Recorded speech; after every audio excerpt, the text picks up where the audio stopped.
Good evening everyone and welcome to this council meeting of the 27th of June 2023, which is obviously being held here in the Civic offices at Ferris Boulevard, South Morang. The meeting is also being live streamed.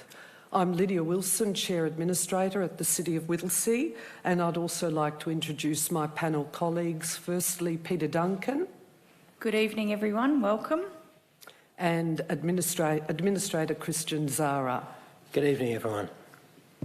And I'd also like to introduce our Chief Executive Officer, Craig Lloyd, and ask that he in turn introduce other members of the executive leadership team in attendance this evening.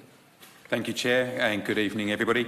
I'd also like to introduce Director of Customer and Corporate Services, Sarah Renner, our Director of Planning and Development, Debbie Wood, the Acting Director of Infrastructure and Environment, Amanda Dodd, the Acting Director of Community Wellbeing, Amelia Ryan, Executive Manager of Public Affairs, Janine Morgan, Interim Executive Manager of the Office of Council and CEO, Sarah Rowe at the table here, and Acting Executive Manager, Strategy and Insights, Andrew Mason.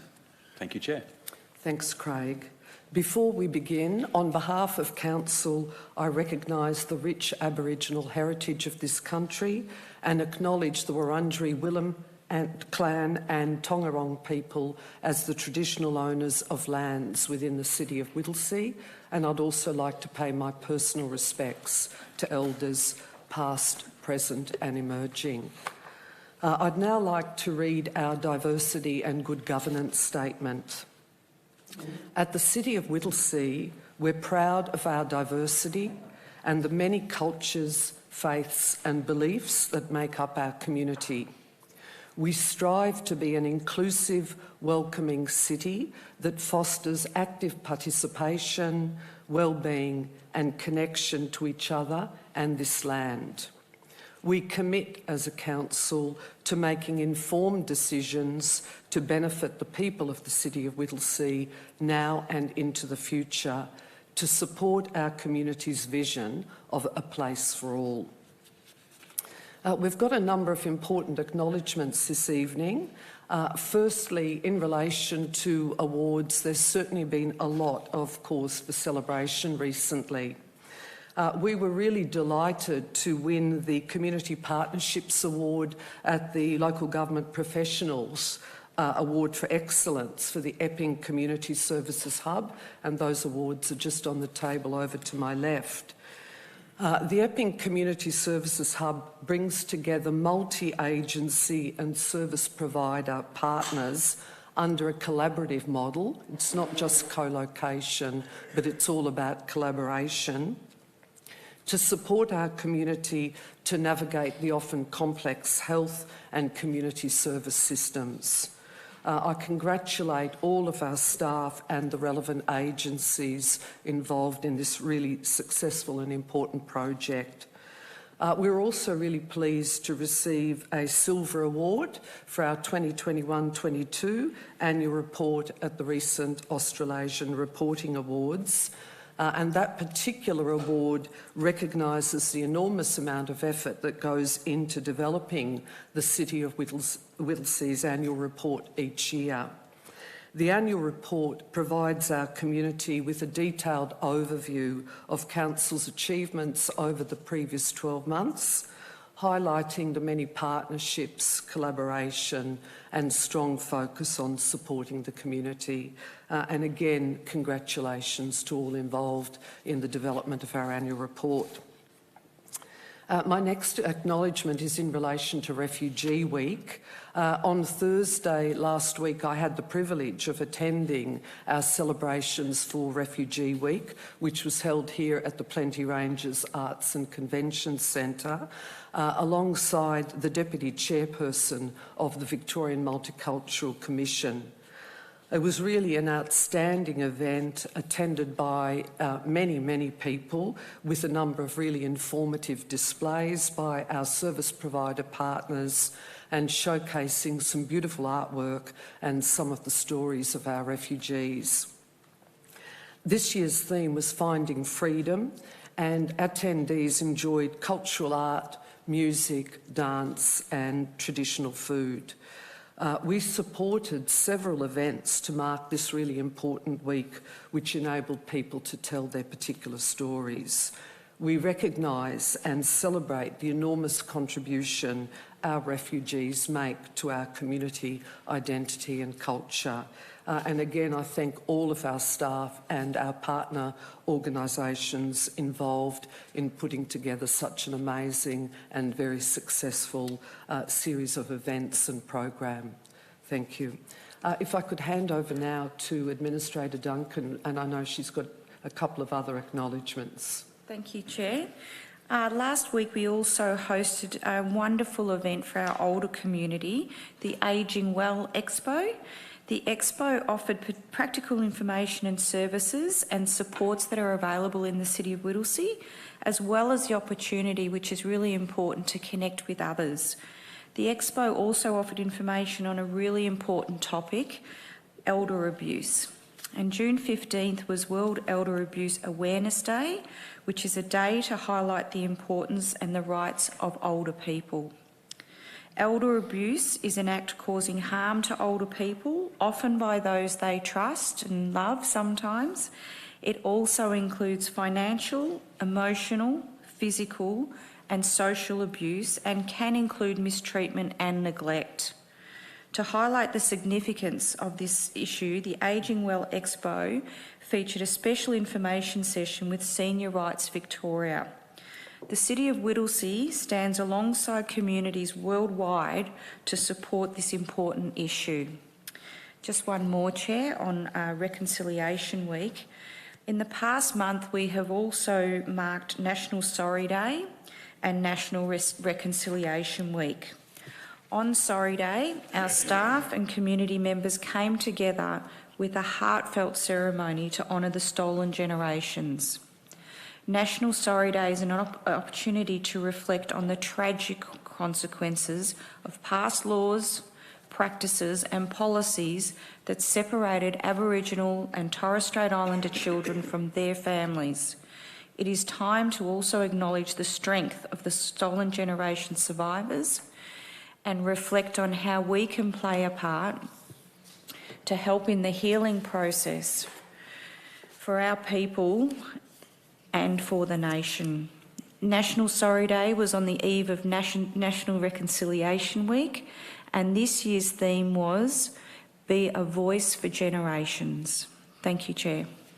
Thank you, Administrator Duncan. Administrator Zara. Thank you, Chair. Earlier this month, more than 220 students from 18 schools across the City of Whittlesea came together for the 2023 Youth Summit on Environmental Sustainability. The event was co-designed by a group of very passionate young individuals: Kainat, Rudra, Tanya, Hansika, Mukhtada and Gurteg. I had the great good fortune to meet them all on that day. It really was a wonderful opportunity to listen to the voices of young people, and the event sparked some powerful conversations, and I think left everyone who attended motivated to tackle the challenges ahead. And finally, Chair, National NAIDOC Week is celebrated across Australia from the 2nd to the 9th of July. The City of Whittlesea is holding a variety of events to mark this important week. We would invite our community to explore what is on offer and take this opportunity to deepen their understanding of First Nations cultures and histories. There's information available, Chair, on Council's website. Thank you very much, administrators. I note that all administrators are present this evening. Administrators, if you have a conflict of interest in any item on the notice paper, you may verbally disclose the type and nature of the interest now, but you must make a declaration immediately before consideration of the matter in question. Are there any items for which you have a conflict of interest to declare? No, Chair. None, Chair. And I also have no conflict of interest to declare. I seek a motion to confirm the minutes of the following preceding meetings: the scheduled meeting of Council held on the 16th of May 2023 and the Draft Budget and Community Plan Action Plan 2023-2024 Advisory Committee meeting held on the 30th of May 2023. Do I have a mover? Happy to move that, Chair. Thank you, Administrator Duncan. And a seconder? Seconded, Chair. Thank you, Administrator Zara. I'll now put the matter to a vote. All those in favour of confirming the minutes? The motion is carried. If we now move into public question time, we've got 2 public questions that have been submitted. And the first question is from Norma Simmons of Wollert, and I understand that Norma is in attendance in the gallery. Yes, she is. So if I read Norma's question, and then I'll ask our Chief Executive Officer to provide the response. The question is, this question relates to 42 Steen Avenue, Wollert. Is it necessary for Council to approve rectification works prior to commencement, which will require either 1, an amendment to the plan, or 2, a new planning permit issued? Craig, if I could ask you to respond. Thank you, Chair, and thank you, Norma, for the question. Rectification works to a building are usually dealt with under existing permits. Significant changes may require amendments to the permit. In Victoria, building industry matters such as regulatory controls, construction standards, legal liability of parties and dispute resolution are managed by the state government. When a building permit is obtained through a private building surveyor, the role of assessment and compliance is the responsibility of the private building surveyor and monitored by the Victorian Building Authority. Council has no compliance or approval role where a private building surveyor has been engaged or where disputes arise. As per previous discussions with council officers, matters of this nature should be referred to the Victorian Building Authority for investigation. Thank you, Chair. Thank you, Craig. Our second question this evening is from Nick Brain of Epping, and I don't believe Nick is in the gallery this evening. His question is, when Council signed off on the Mernda mega project at its July 2022 meeting, it had an estimated price tag of $113.4 million. Council's website, however, currently has it described as having an estimated cost of $180 million. Even allowing for the annual CPI rate reported by the ABS in April 2023, that's a blowout of approximately $56 million. Why has the estimated cost grown a staggering 58.7% beyond its original estimated price tag in 1 year alone? And what is being done to mitigate the risk of further construction costs ultimately being borne by Whittlesea ratepayers? And again, if I could ask our CEO to respond to that question from Nick Brain. Thank you, Chair, and thank you, Mr Brain, for your question. The figures referenced by Mr Brain reflect an early high-level estimate provided to Council prior to the completion and adoption of a detailed business case. The business case for the Regional Aquatic and Sports Centre at Mernda, prepared by Deloitte Australia, costed the 3 stages of the project at a total of $180.5 million. The business case was endorsed by Council at the 18th of July 2022 Council meeting. The costs increased from the initial scoping back in December 2021 as a result of the ongoing challenges post-pandemic of major infrastructure delivery, including global supply chain challenges and labour pressure, as well as finalising the scope and definition of the project, which is the standard practice at the business case stage. At the July 2022 meeting, Council endorsed $48 million of funding for delivery of Stage 2 of the project, which includes 6 indoor sports courts and 8 outdoor netball courts, plus detailed design for Stage 3, which is the aquatic and leisure components. Council has built in an ongoing review process so that we can continue to evaluate cost implications in the changing marketplace throughout the life of the project. And funding for Stage 3 will be presented to Council for consideration in 2025-26. Staging the project spreads the costs over a number of years and ensures Council can continue to deliver other important infrastructure and facilities across the municipality. Council has been advocating strongly to secure funding support from the federal and state governments for this much-needed project, and we welcomed the Victorian Government's announcement of $20 million of funding contribution for the project in October 2022.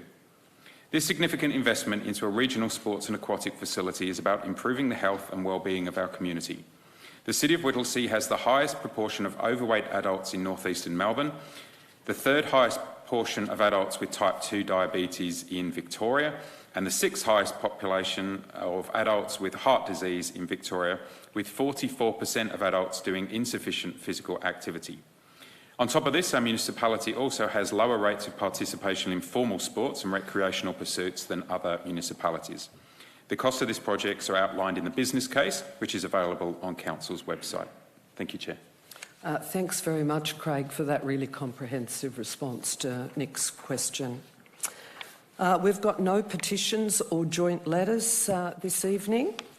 So if we move straight into general business, we'll be working through the agenda, and I need to note at the outset that we have quite an extensive agenda this evening with a number of really important strategic and operational matters which we'll be deliberating upon. Item 5.1.1 is the Administrator Update Report. And I'll be introducing this report because it is the Administrator's public report. And this report provides a public record and extensive detail in relation to the work of the panel of administrators since our appointment in 2020. The report looks back to the 2020 public commitments that we made and the really ambitious roadmap we set ourselves in relation to good governance, strategic and representational responsibilities, and what has been achieved since then. It also looks forward in relation to our key priorities for the remainder of our term through to October 2024. It's also recommended that this report and its attachments be provided to the Minister for Local Government, the Honourable Melissa Horne, and to all local, state and federal members of Parliament. Administrators, do you have any questions in relation to this item? No, Chair. I don't have any questions, Chair. Thank you. If there are no questions, I would like to move the recommendation for item 5.1.1, but with a few further changes. So if it reads that Council 1, note the Administrator Update Report Attachment 1, June 2023, and supporting attachments, and that should read 1 to 4 inclusive.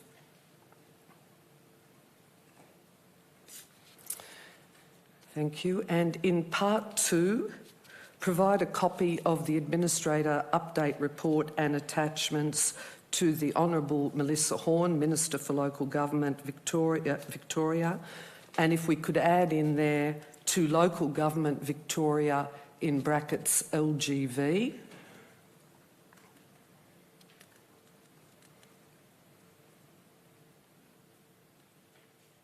Close the bracket. And to federal and state members of local members of Parliament.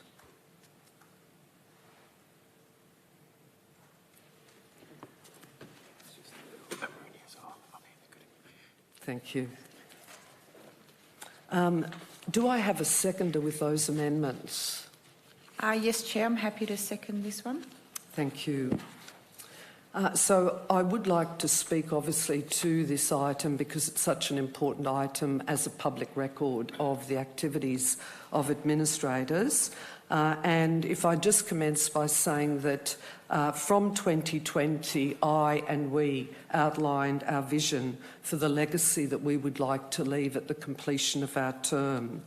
We're now well over halfway through the term, and it really is important to report back on the progress that we've made, as I indicated earlier, on the very ambitious roadmap that we set ourselves and we publicly reported on. And I'd really encourage interested members of the public to read the comprehensive report and the 4 attachments, as they certainly provide a lot of detail of the activities of the administrators. I do want to take this opportunity to thank my colleagues, Administrator Duncan and Zara, for their ongoing support in relation to achieving our common agenda, and of course to our CEO and the members of his executive leadership team and staff across the organisation for working so hard to deliver on our vision. In the area of governance, we've embedded a culture of good governance and effective and transparent decision-making, and I'm really pleased to report a 10% reduction in the number of confidential items that come to council meetings. We've also really fully implemented the requirements of the Local Government Act 2020, and we've developed a really comprehensive community engagement program to ensure that our community really does have the genuine opportunities to engage with us, whether in person or through our Engage platform and the various activities that we provide. And Attachment 4, which is about local government compliance register, provides the full details in relation to our good governance endeavours. We've really invested wisely in modern technology, and we're well on our way to our digital transformation journey to make it easier for our residents to interact with council online. And I'm really delighted that we're opening our new service hub in Whittlesea Township so council can be more accessible in person to residents in our rural north. And I believe that we're aiming for an August opening of that new centre. There certainly have been many challenges over the past few years associated with the pandemic, and a huge amount of work and tangible initiatives have been rolled out in support of local businesses, community support organisations and residents.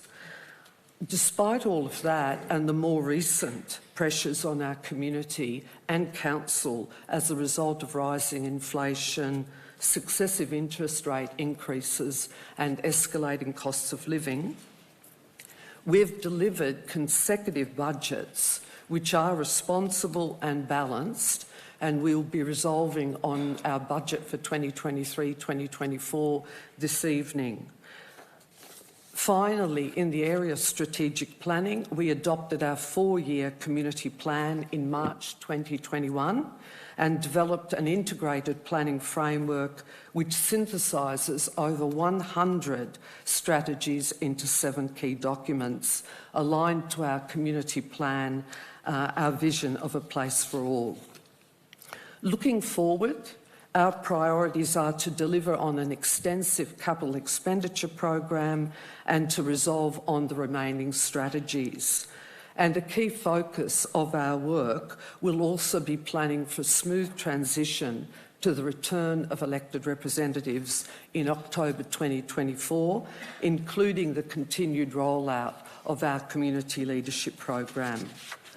I'll continue to take great pride in our representational role at the City of Whittlesea, and I look forward to meeting more members of the community we're serving in the coming months, be it at citizenship ceremonies, coffee with council, or multiple community events. Thank you. Administrator Duncan. Not much left for me to add to that, Chair, but just to reiterate a thank you to the CEO and all of the staff at Council for getting on board the bus, and we've all really driven this agenda quite hard, and that won't change even though we've got just over, I should say, a year until elected representatives come back. The only comment I will say is I think it's fair to say that the administrators, since walking into the hallowed halls here at the City of Whittlesea, have always had the community's best interest at heart, no matter where they're located within the municipality. And that's obviously driven decision-making on important issues, and particularly support as well through the pandemic and post-pandemic recovery and those sorts of things which are all outlined in this report.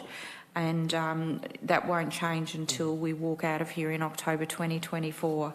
So that we've tried extremely hard to be transparent, which I think we have been, but as again, just to reiterate, it's always about what is the best for the community that we are here to caretake whilst we wait for elected representatives to come back. So that's all I've got to say, Chair. Thank you, Administrator Duncan. Administrator Zara, did you want to make any further comments? Thank you, Chair. Really, I think it's incumbent upon me to use this public opportunity to congratulate you, Chair, and our colleague, Administrator Duncan, on your work and your leadership over this period of time. As I think everyone knows, I've really only come into this journey as part of our team over the last 4 or so months. I also want to acknowledge my predecessors, Administrator Bruce Bilson and Administrator Chris Eddy, who also made, I think, significant contributions as part of the panel of administrators over the course of the few years before I came on board. So I think it has been a great team effort. These are unusual circumstances, Chair, when a panel of administrators are appointed. One of the things that I don't think is widely understood in the general public is that we all don't know each other when we get appointed. We get appointed and we get thrown together to do a very unusual job. But I think this panel has worked very well over that period of time, and as Administrator Duncan put it, I think very eloquently, in everything we've done, we've always had in our mind to serve the public interest. Thank you very much, Administrator Zara. I'll now put that motion to a vote. All those in favour? The motion is carried. Thank you.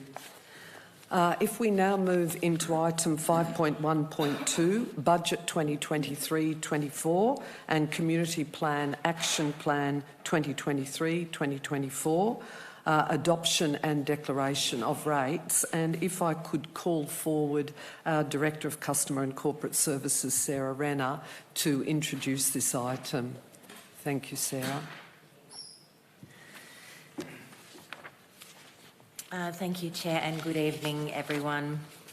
On behalf of the organisation, both Aaron, our Chief Financial Officer, and I are very pleased to be here tonight to present the Budget 2023-24 and the Community Plan Action Plan 2023-24, which have been prepared in accordance with the requirements of the Local Government Act 2020 and have been developed to align to community priorities identified through consultation and Council's key strategic directions.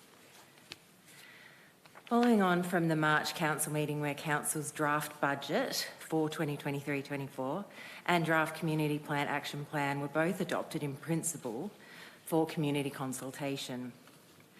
Both have gone out on public exhibition to give our community members an opportunity to have their say and provide written submissions. The public exhibition period was from the 29th of March to the 25th of April across our established, developing and rural precincts. A total of 71 written submissions were received from members of the community. Submitters were also given the opportunity to present their written submission to an advisory committee of Council, which was held on Tuesday the 30th of May. The advisory committee of Council, comprising of all 3 administrators, have made recommendations to all submissions, and details of these recommendations are included in attachment 1 of the report. The budget and action plan have been carefully designed to support the immediate needs of our community and ensure we are financially sustainable into the future. Both have been crafted with consideration for the increasing financial pressures being felt as a result of inflation, consecutive interest rate rises and escalating costs of living, with the objective of identifying opportunities for continuous improvement and operational savings. The budget sets a financially responsible path forward for the organisation to continue to deliver critical investment in services, programs and key infrastructure to support our rapidly growing community. This budget invests in new facilities, parks, playgrounds, roads, services for families, young people and our seniors, libraries, animal management and support for our local businesses. It invests in our city's needs today, but also recognises the challenges our growing population will present in the future. I would now like to hand over to our CFO, Aaron. Thank you, Sarah, and good evening, everyone. For the 23-24 financial year, Council is budgeting for an accounting operating surplus of $128.1 million. Whilst this number on face value may appear significant, the reality is this is an accounting result only and is calculated to comply with the requirements of Australian accounting standards and, importantly, does not constitute excess cash available for Council to spend. This is due to the fact that Council's surplus is largely made up of either non-cash items such as asset contributions from developers or cash items that are restricted by legislation and how they can be used in the future by Council. Council is budgeting to invest $295.7 million to continue to deliver 147 operating services to our community, including curbside waste collection, home support services, maternal and child health, and managing and maintaining Council's parks and open space assets such as parks, playgrounds and sports fields. A key focus is on ensuring people of all ages across our community have access to programs, activities and services that will enhance their health and well-being and ensure the City of Whittlesea continues to be a connected and vibrant community into the future. Council proposes to significantly increase funding for community grants to foster community connection, wellbeing, vibrant events and provide tangible support for local volunteers. This enables Council to establish a comprehensive new community grants program, including an increase of 80% in grants for senior citizen clubs, and which this report will be presented later tonight. In addition to our operating investment, Council is budgeting to invest $75.4 million in infrastructure development across our community throughout our Capital Works program, with strong investment across both growing and established pockets of our municipality. Key areas of investment funded in the budget 23-24 include $20.1 million to construct and renew parks, open space and streetscapes, $15.5 million to construct new local roads and renew and upgrade the quality and accessibility of our existing local roads network. I'm happy to move an extension of time of up to 2 minutes. Do I have a seconder? Yeah. All those in favour? That motion is carried. Thank you. Of our existing local roads network across the municipality. At the individual project level, key projects included in 23-24 are the Regional Aquatic and Sports Centre, the Aboriginal Gathering Place, and it also includes the funding of the Whittlesea and Mernda Trail feasibility study. Members of our community can find further detail on key Capital Works projects planned in their specific area, which is outlined in the budget document 23-24. Our average rates in 23-24 will increase by 3.5%, which is in line with the rate cap set by the Victorian Government under the Fair Go rating system, and will ensure Council is able to continue to provide the range of essential services, programs and infrastructure investment that will keep our municipality connected and well supported as we continue to grow.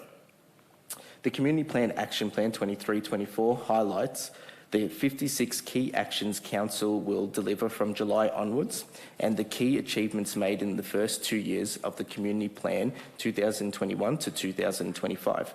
Besides the key infrastructure items already mentioned, we will also launch a new customer service centre in the Whittlesea Township, as well as opening a new library service in Mernda and commence works on a library hub in Wollert. In summary, the Budget 23-24 and Community Plan Action Plan 23-24 provides for continued investment in key services and programs vital in supporting our local community, whilst continuing to upgrade our existing facilities and assets, ensuring we maintain and protect our natural environment and open spaces, and deliver new infrastructure projects that will accommodate our rapidly growing diverse community. I propose the recommendations as outlined in the report. Thank you.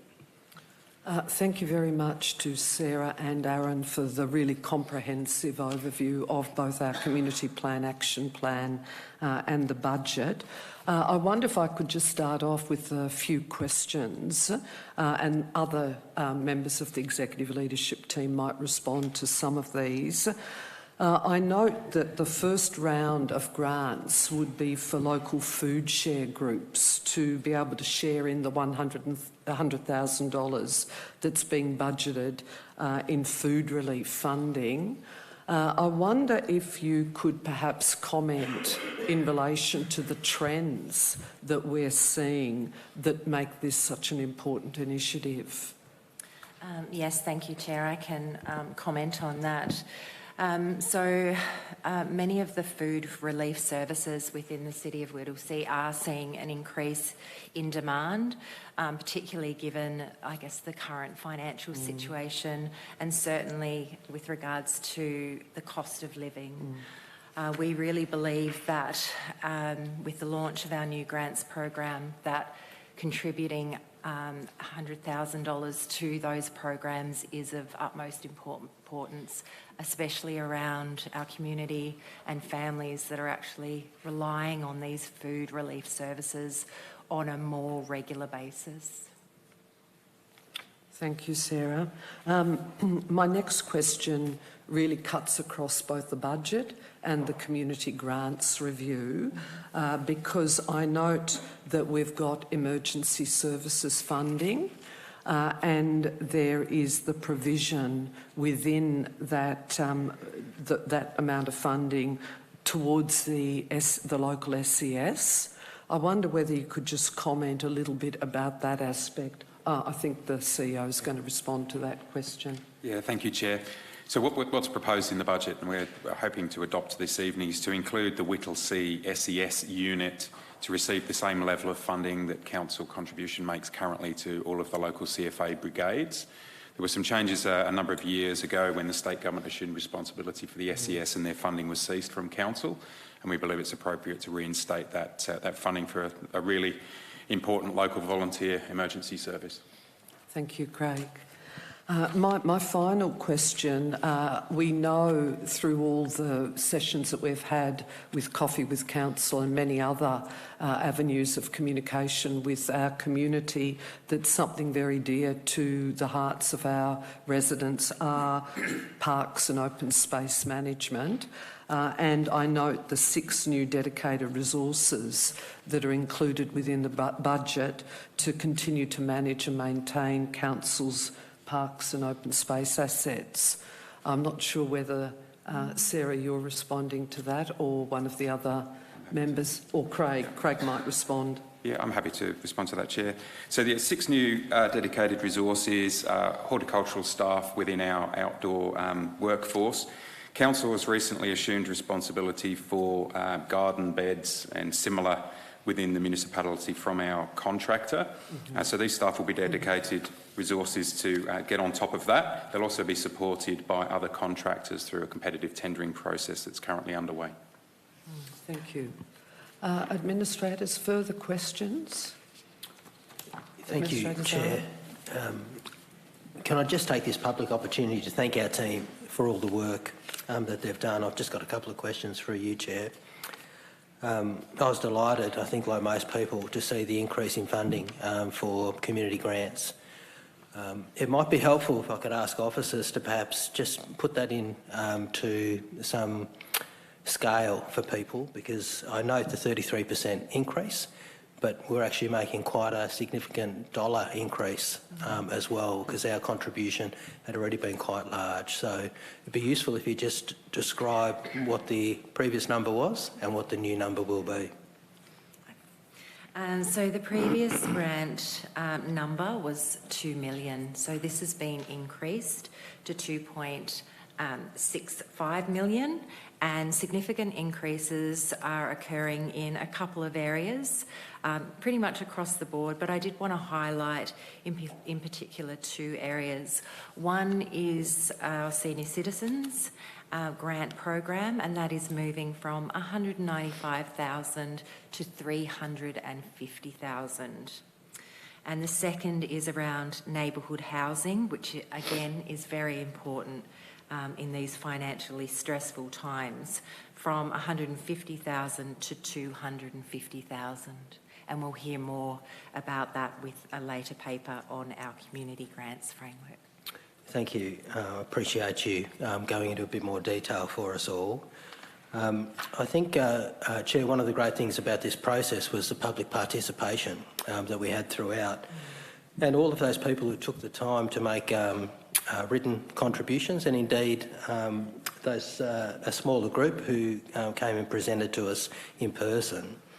I know that we were all impressed by the Doreen United Soccer Club who came and spoke to us, and I know that there's some detail in the papers which have been circulated, but it might be useful if we just give a bit of a greater sense of what we're proposing to do in relation to responding to those community needs that they identified, even at a high level, so we can communicate to them what we're proposing in this public forum. Yes, thank you, Administrator Zara.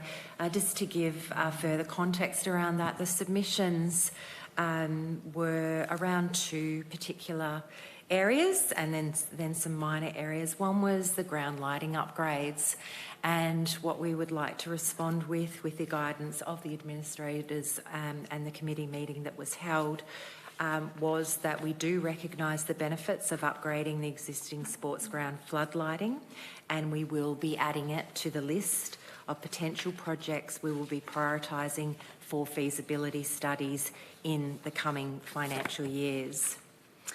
The second was really recognising the growth, the rapid growth in, I guess, the club itself. I think it has been a wonderful success story, and that was acknowledged by all administrators during the committee meeting.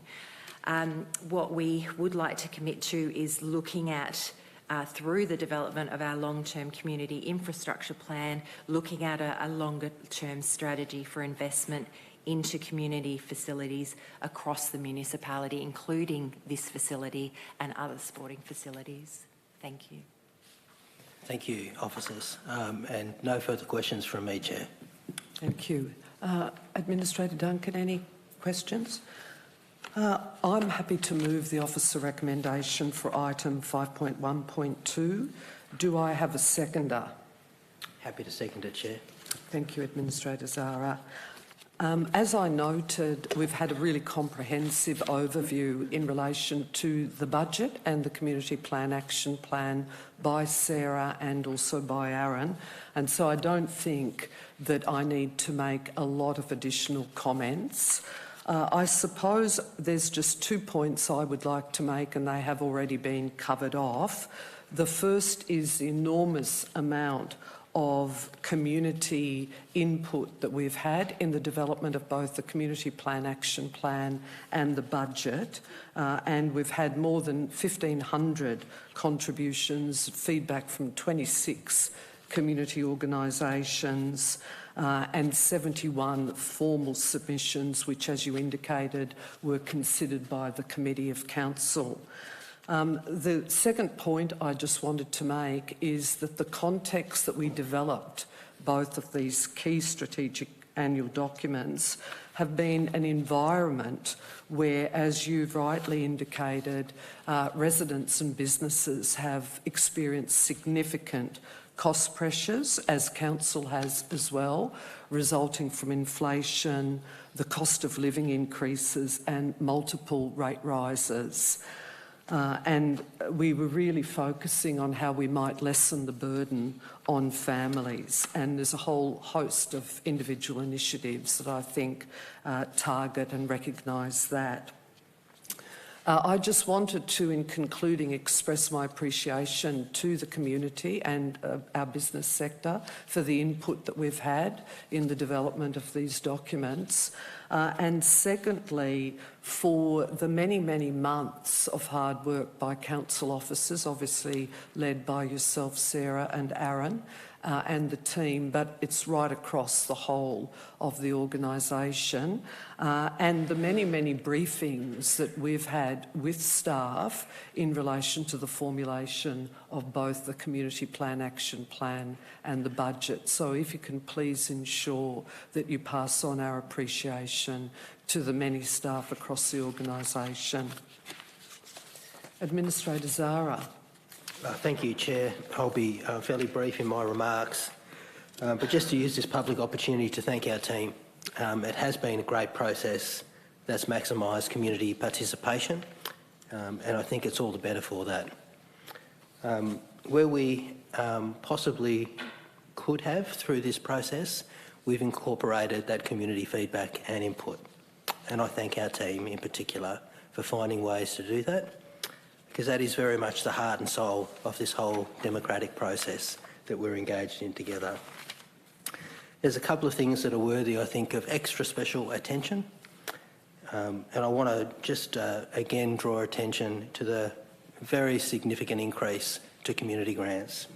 $660,000 extra dollars for the local community over the next 12 months. I mean, all I can say is wow. It is fantastic news.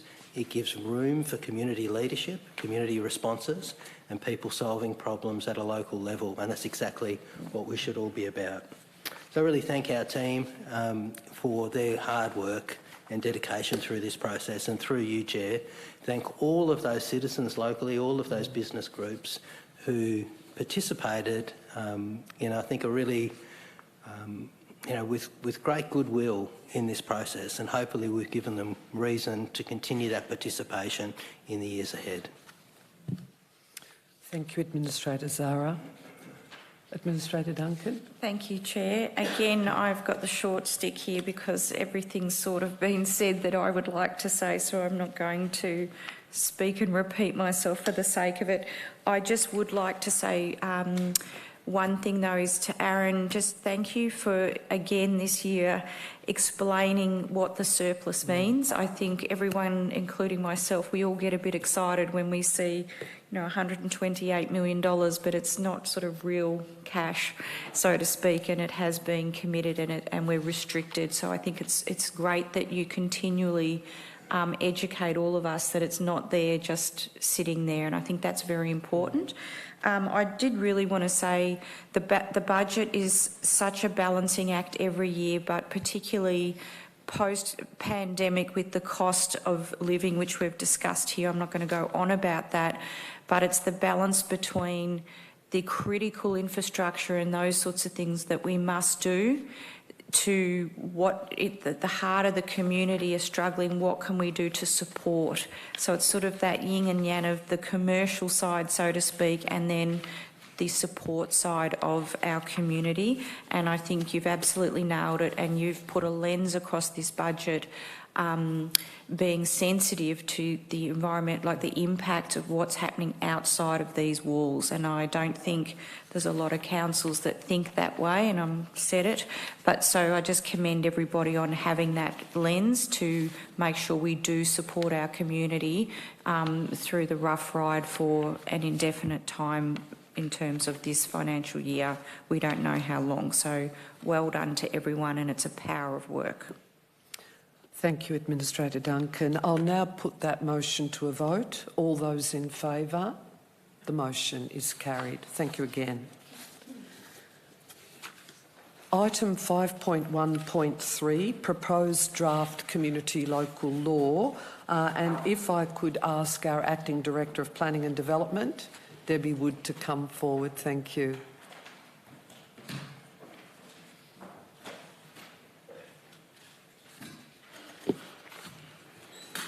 Thank you, Chair. Just taking my time. I'm very pleased to be here tonight to present the draft Community Local Law 2024, which has been prepared in accordance with the requirements of the Local Government Act 2020 and the local Victorian local laws guidelines. We're also presenting the Community Impact Statement, which is a document prepared as best practice to provide a summary of the local law review process to the community. The draft Community Local Law 2024 has been developed to align to community priorities identified through community consultation undertaken throughout January and March this year. I have with me Andrew, whose substantive position is the Manager of Emergency Management and Regulatory Programs, and he'll just talk us through the report and the recommendations. Thanks, Chair. Thank you, Debbie. Over to you, Andrew. Okay, thank you, Debbie. Thank you, Chair. Local laws are designed to enhance community safety, protect property, and help make our neighbourhoods and living in the city of Whittlesea a place for all. Council has a legislative obligation under the Local Government Act 2020 to review our local law every 10 years to ensure it continues to meet the needs of our community and address any new and emerging issues. The current local law is set to expire in December 2024. This means that it will no longer be valid or enforceable. As such, a new local law must be made, and it is proposed to be known as the Community Local Law 2024. Throughout January to March 2023, the community provided feedback on what matters in regards to safety and local amenity, and how important it is for Council to monitor those activities. Overall, there were 1,707 individual participants who provided feedback. This included 590 online surveys, 1,106 in-person conversations at 22 community pop-up events, and 11 email submissions. Following this extensive review and development process, the draft Community Local Law 2024 has been prepared. This report proposes that we go back out to the community with this draft law and ask the community if we heard them correctly and seek further feedback through engagement on the draft law. I propose the recommendations as outlined in this report. Thank you. Thank you, Andrew. Administrators, do you have any questions in relation to this matter? Yes, Chair. I'm not sure, Debbie or Andrew, who would like to answer this. Can you just give us a high-level overview of what the differences are between the previous or the laws ending and the new local law that we're trying to now establish? Thanks. I'm pretty sure it's Andrew that would like to answer that question. I didn't want to presume. Thank you. Through our community consultation, we heard, and internal consultation as well, we heard that the previous local law was written in a confusing way, so that we have removed complicated language and legal jargon and are presenting it in a simple, easy to understand and accessible format. Furthermore to that, we've been able to add further parts, including governance rules and another part around behaviours, and in short, simplifying, I suppose, tables, simplifying guidance notes, including guidance notes and information that will support the community to make decisions and understand the local law. So I've just got a follow-up question to that. So we really have made it more contemporary so that everybody that picks this up can understand it. Is that what you're saying? Yeah, correct. It's a very easy to read, simple English approach within the document. Okay.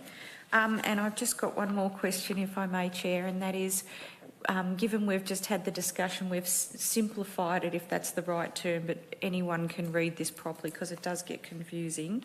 Well done on that. Can you tell me how many pages the previous law is versus the new law that you're proposing tonight? Yeah, not a problem. So the previous local law was 80 pages and the new draft community local law is 57 pages. Excellent. That's the correct answer. Thank you. Thank you, Administrator Duncan. I've got a couple of questions, if I could as well. The new community law draft refers to the issue of recreational camping, whether that be a tent or caravan, and the requirement that it can only be for up to 28 days a year. I wonder if you can clarify that, and the point I'm coming from is obviously with the current issues that people are facing, is that very restrictive? It's not restrictive is the short of it, but the new residential camping clause as such is designed to capture residential camping in particular and not disadvantage people who may be sleeping rough or other disadvantaged means. It's been designed not to include any person or particular circumstance, and what it does allow is if a person has a particular circumstance, they can still apply for a permit which will exceed the 28 days. Okay, thank you. And my second question is that the officer report indicates that there's been input from partner agencies, including the Victoria Police, and I presume, Andrew, you might respond. Can you clarify what that input has been? Yeah, correct. Victoria Police have been involved since the conception, I suppose, of reviewing the local law. They come on very early as a partner and are a key partner in our project working group.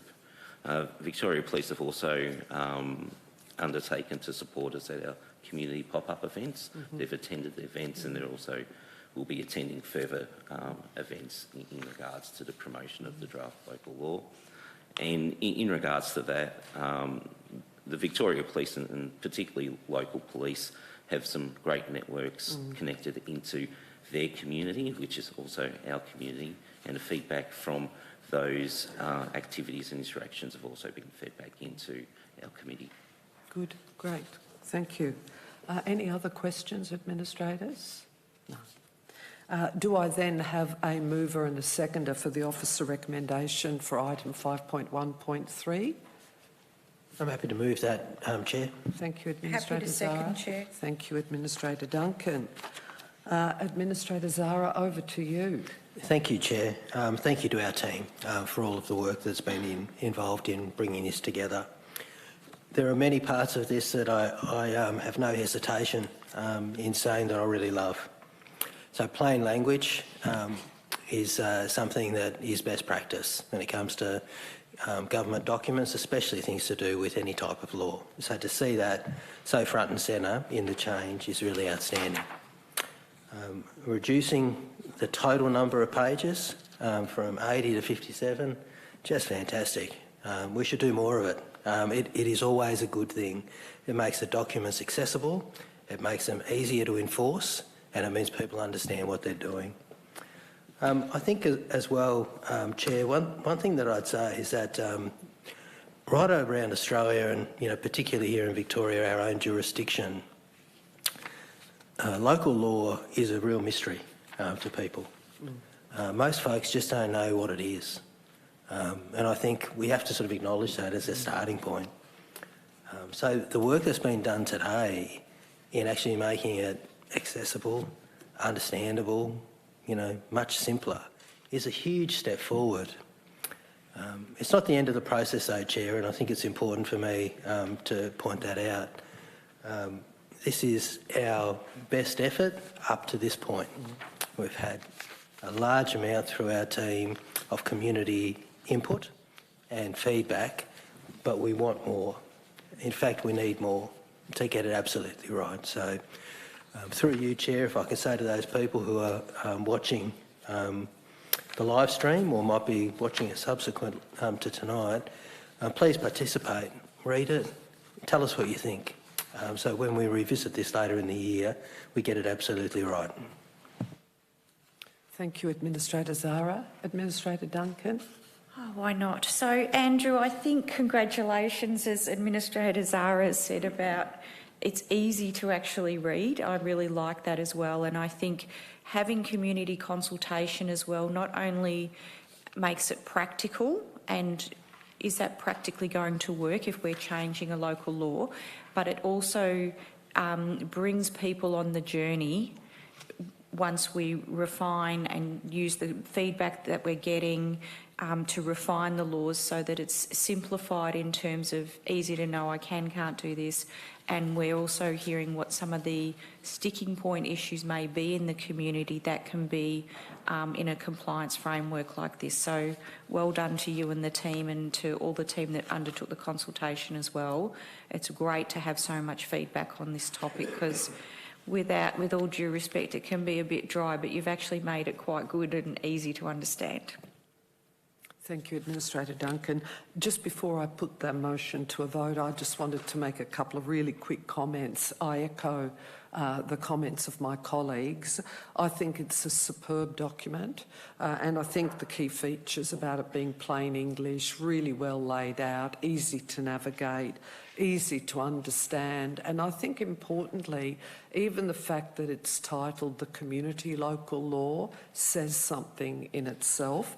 As Administrator Zara indicated, this isn't the end of the process, so I'll be really interested to hear the feedback from community members when it comes back for final endorsement. But again, congratulations to our staff and all the many contributors to get to this stage. And I'll now put the motion to a vote. All those in favour? The motion is carried. Thanks again.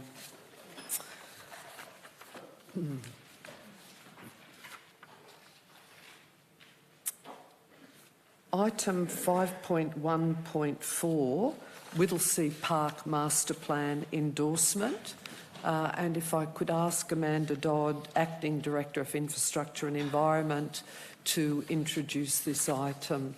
Thank you, Amanda. Thank you.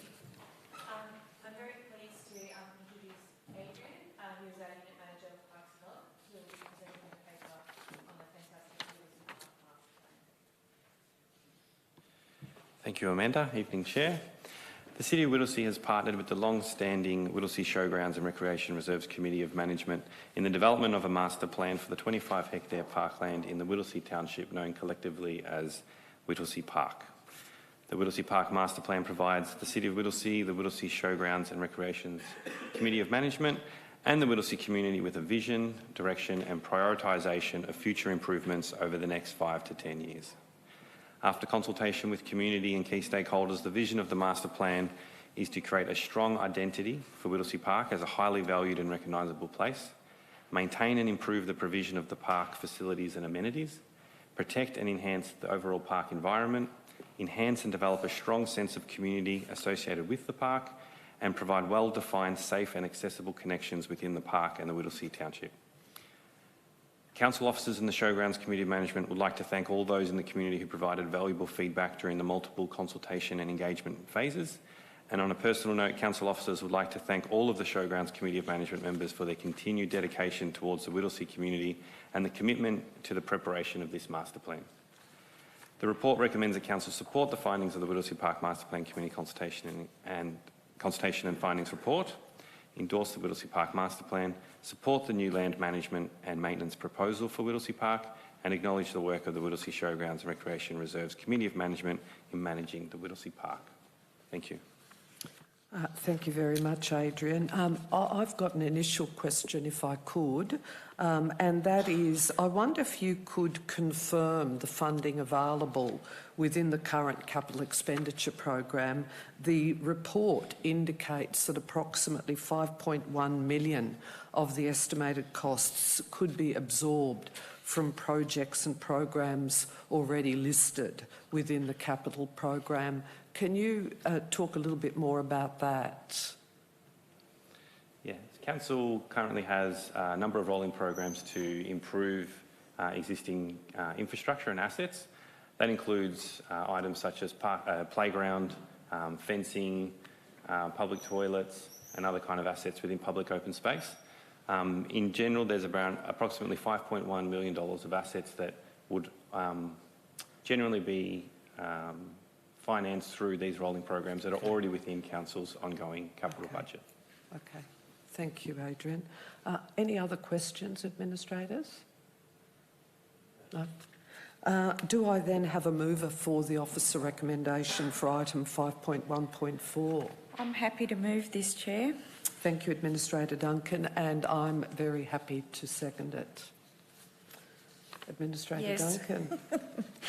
First cab off the rank now, Adrian and Amanda. I think this is a fantastic outcome, and I was just sitting here thinking about when I first came to Council in mid-2020. We weren't allowed to go anywhere, but eventually the Chair Administrator and I went to Whittlesea Showgrounds and met with the Committee of Management there, and we went on a walk through this whole area, and it was just mind-blowing. And I think these upgrades will make it even more spectacular and make it more accessible for anybody. So you've got the kids covered, the dogs covered, and the skate park covered for the young adults and things like that. And I just think, given that City of Whittlesea Township is such a big tourist destination, particularly when they've got their the show on and those things and other events that happen, this will just improve to that whole experience of when you come into the City of Whittlesea Township, and people might stay a bit longer to take advantage of what will be a fantastic upgrade. So well done to everyone. Thank you, Administrator Duncan, and I'd like to speak to this item too. And it's interesting that Administrator Duncan noted very early on after our appointment that we had the pleasure by invitation to go out and meet with the Whittlesea Showgrounds and Recreation Reserves Committee, and not only to walk the whole area but perhaps understand some of their aspirations and their desire to work in collaboration with Council to perhaps resolve a number of outstanding matters. And I really remember that time, and in essence, in a relatively short period, what has evolved to get to the point that we are now. I've got really personal strong support for the key recommendations of the master plan, and I think it's really important to note that Council did not develop this plan in isolation, but absolutely in conjunction with the Whittlesea Showgrounds and Recreation Reserves Committee, and I do need to acknowledge that members of the committee are here in attendance this evening, and we need to recognise the amazing work of that committee, who are all volunteers over a very significant period of time.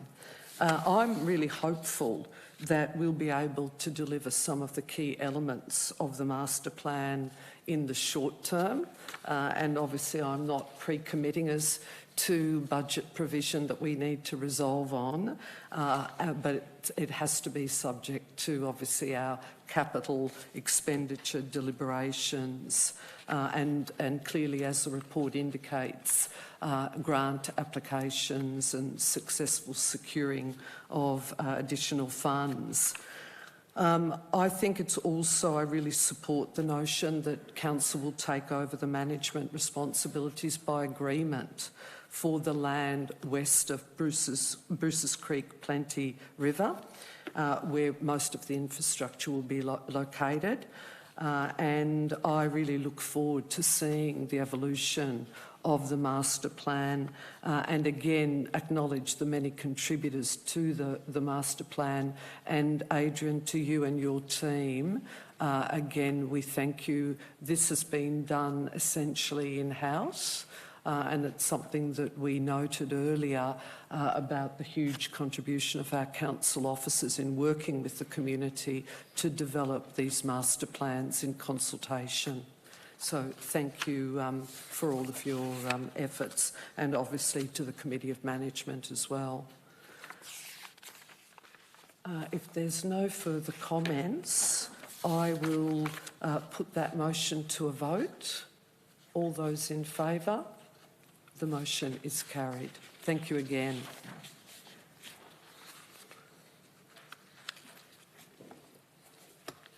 Item 5.1.5, Instrument of Appointment and Authorisation under the Planning and Environment Act.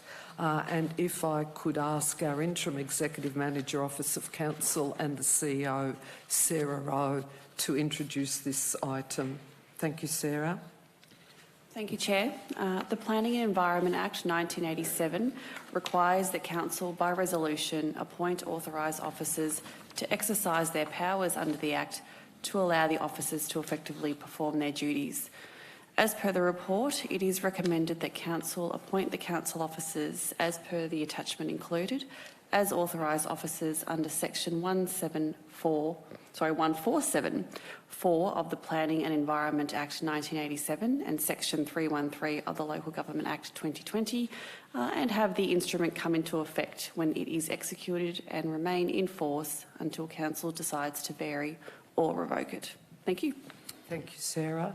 Any questions, administrators? And I have no questions either. So could I seek a mover and a seconder for the officer recommendation for item 5.1.5? Happy to move it. Happy to second. Thank you, Administrators Zara and Duncan. I'll now put that motion to a vote. All those in favour? The motion is carried.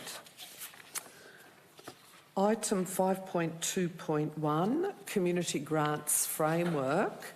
And again, if I could invite our Director of Customer and Corporate Services, Sarah Renner, to introduce this item.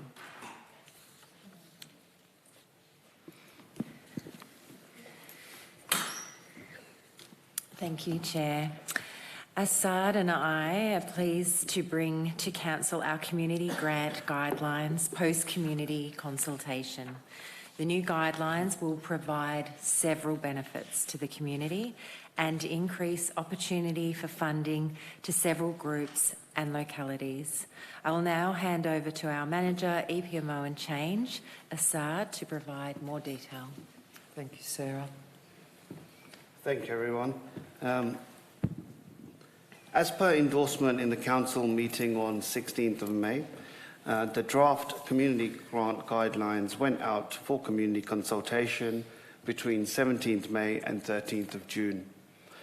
We had an overwhelmingly positive response, with over 90% of respondents informing us that they liked the new guidelines and look forward to the new framework being implemented. We did receive some constructive changes which we have incorporated into the new guidelines. The feedback received was primarily requesting wording changes to provide more clarity. For example, to emphasise the need to provide services in the city of Whittlesea and add a definition of an auspice organisation. We would like to thank the community for their participation and their valuable feedback. As tabled in the May Council meeting, we are confident that the new guidelines will make grant applications simpler and provide greater opportunity for community groups to receive funding. We are expanding our offering to provide as much assistance as possible during these economic times and beyond. With a robust community consultation process complete and changes incorporated, we are seeking endorsement today on the new guidelines to make necessary arrangements to go live on the current planned date of 1st of August. Thank you, and I welcome any questions. Thank you, Assad. Administrators, questions? Yes, Chair. Administrator Duncan. Thank you. With the go live date on the 1st of August, can you just elaborate on what that means practically? Yes, sure, absolutely. I think the key word in this is change. Anything to do with change, we want to make it as easier for the community as possible. And what we are planning over the next few weeks is to run engagement and awareness exercises with the community, to go out to local groups, go out to the community and explain what the change means and make it as easy as possible. We also want to build some documentation, put some more information on the website to provide even more clarity and make this change and the experience as simple as possible for the community, and that's what we're aiming to do over the next few weeks. Okay, I've just got a follow-up question. That's fantastic because that's great. You've said that you got constructive feedback on the guidelines which you've incorporated into what's coming to us tonight as the framework to sign off on. Have you gone, and I'm not sure if it was an anonymous feedback or it's someone that actually lodged their feedback, are you going to go back to those people if we endorse this tonight to advise them that their feedback has been incorporated? Yes, absolutely. Yeah, we will do so. So we have received overwhelmingly positive feedback, but any other feedback that we have received which have been incorporated, we will go back, advise of any formal requests to go back to the community and advise them of the changes made. Great, thank you. Thank you, Administrator Duncan. I've got a further question as well, and it may be I ask the Chief Executive Officer to respond. In relation to the listed grant categories, including service agreements, I note that there are some organisations that are specifically mentioned, but I wonder if you could just advise where organisations which we know already receive council grants but are not mentioned in the service agreement section, whether it's Zabel's Farmhouse, the Whittlesea Country Music Festival, the Whittlesea Agricultural Show and others. What is happening in relation to their funding? Yeah, thank you, Chair. So a number of those organisations you've mentioned already have service agreements with us that are coming to an end. So subject to adoption this evening, I will be with the team meeting with each of those groups to negotiate new service agreements. The funding for those agreements comes from the pool of grants money, particularly in relation to Zabel's Farmhouse. The MOU and the service agreement for that one had been committed to come to Council in October, and that's on track to occur then. But for the Country Music Festival, the agricultural show, and there's a couple of others as well, we'll be meeting with them in the coming weeks to finalise agreements. Good. Thank you. And we might need to just think about how we make that clear when we go live on the 1st of August. Thank you. Any further questions, administrators? Do I have then a mover for the officer recommendation for item 5.2.1? Yep, I'm happy to move this one, Chair. Thank you, Administrator Duncan. And a seconder? Seconded, Chair. Thank you, Administrator Zara. Administrator Duncan.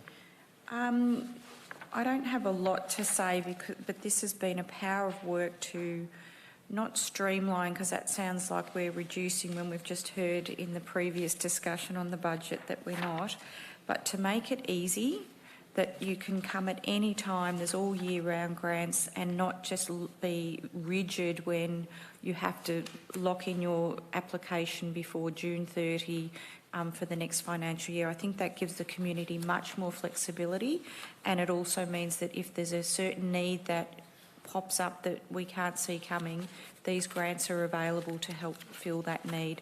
And I'm particularly thrilled about the increase to the senior citizen grants as well. I think they're an important part of our community, and I think that's a fantastic thing that you've done. So well done, everybody. Thank you, Administrator Duncan. Administrator Zara. Thank you, Chair. This is great work, and it's great to see it coming to finalisation now. I think that every step of the way there's been a great deal of community involvement and participation, and in finalising that's really evident as well in getting that overwhelming feedback from people that they're endorsing and positive about this change. And there are many reasons why they should be. There's a larger quantum, there's a simpler process, it makes the grants available to a broader cross-section of people in the community, and it increases participation. These are all very welcome and positive things. So through you, Chair, I thank all of those people who participated in every step of the process as citizens, and I thank our hard-working team for all of their excellent work. Thank you, administrators. I've got nothing to add to your comments. I just concur with everything you've said. I'll now put that motion to a vote. All those in favour? The motion is carried.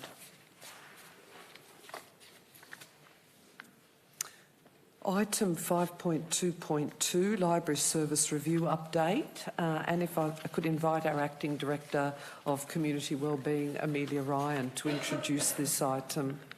Thank you, Amelia. Thank you, Chair. The report before you tonight seeks an extension of time in relation to presenting the outcomes of the Library Service Review to Council, and I'll now hand over to Anthony Trell, who introduced this report in more detail. Thank you, Amelia. Thank you, Chair. In December, we provided an update to Council on the Community Plan Action to undertake a library service review. We also resolved to construct 2 new libraries in Merinda and Kirripkak-Wollert, who are both on track to be delivered this calendar year. More time is required, as mentioned, to just integrate the work that we've done into our long-term financial plan around any potential infrastructure requirements, and to allow us to have a conversation with our key stakeholder, the Yarra Plenty Regional Library Services, of our key findings before it returns to Council in September 2023 for formal consideration. Thank you. Thank you very much, Anthony. Administrators, any questions in relation to this item? No questions. And I also have no questions. So do I have a mover for the officer recommendation for item 5.2.2? Happy to move that, Chair. Thank you, Administrator Zara, and I'm happy to second the recommendation, and I'll now put that motion to a vote. All those in favour? The motion is carried. Thank you.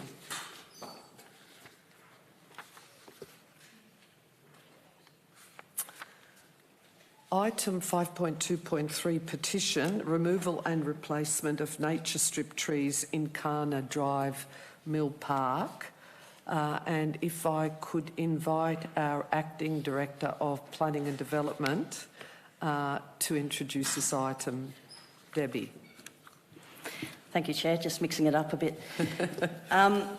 I would firstly like to thank the petitioners who put in this petition. It's always good to be able to talk to our residents about trees and the importance of trees in our urban environment. So the purpose of this report is to outline the response to a petition received from 49 residents requesting that Council remove all existing nature strip trees along Incana Drive.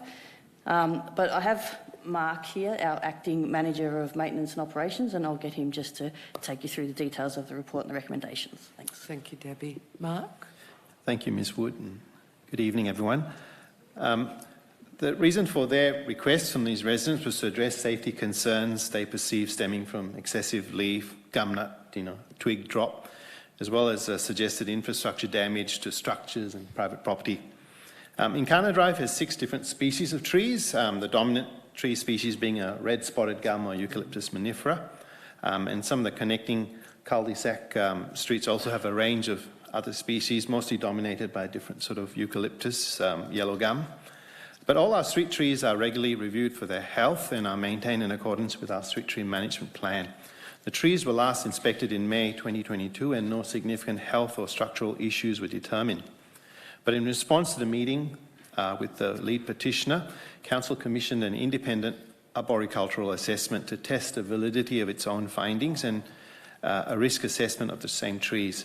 But the independent report concluded that together the trees form an attractive avenue that contributes positively to the visual amenity of the road, and the report concluded there were no safety risks that warranted removal of any mature trees except for one little sapling.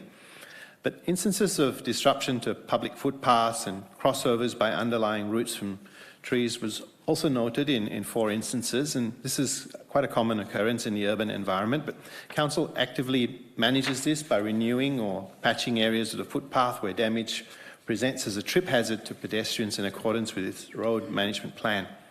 However, in one instance, the removal of the footpath for repair and use of ground-penetrating radar established that the structural roots from one mature red spotted gum had caused infrastructure damage and could not be mitigated by root pruning or use of a root barrier.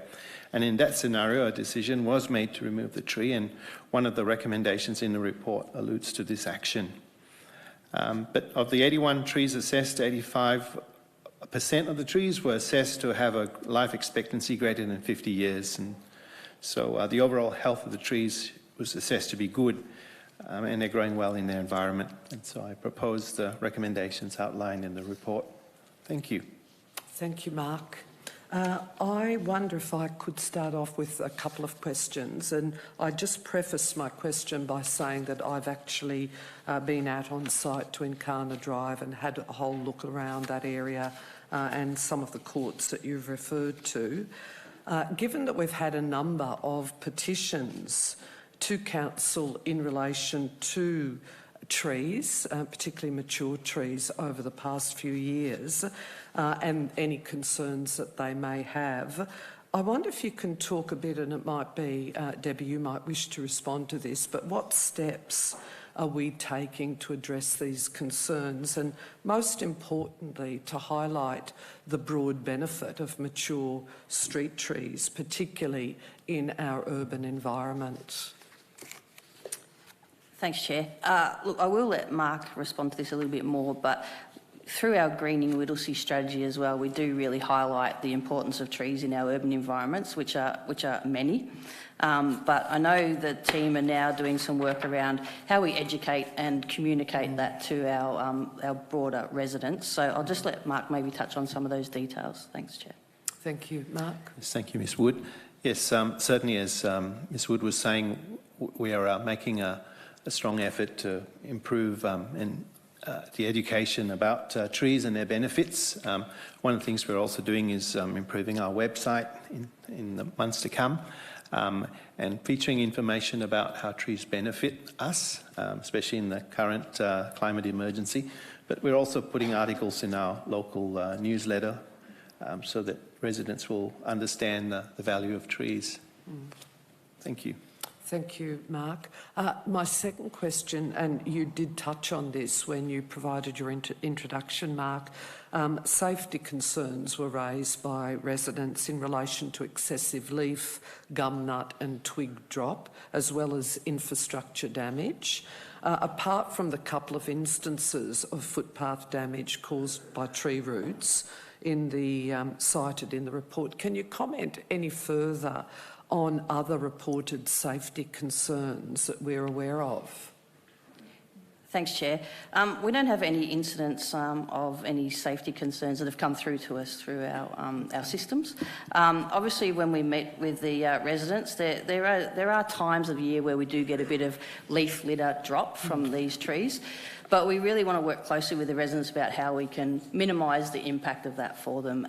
And the teams have been out a number of times now to discuss some options that we can do there, as well as getting the street sweeper out a little bit more regularly to make sure the streets are swept, and continue to give options where we need to clean up at those times. And it is a short period when these trees do actually create a bit more mess. Thank you, Debbie. Other questions, administrators? Yes, thanks, Chair. Would it be fair to say that you've had a lot of meetings with the lead petitioner and the residents? I'm happy to take that one as well. Yes, we've met a number of times, including the CEO and I sitting there and meeting with the residents. We've tried to listen as much as we can, do all of the engagement that we've said that we would do, as well as get the professional reports that we've also undertaken to do. So we've certainly been there to listen of the concerns, and I would say that there's been, I don't know, probably half a dozen meetings with the residents. Yeah, that's great. Thank you. Any further questions, administrators?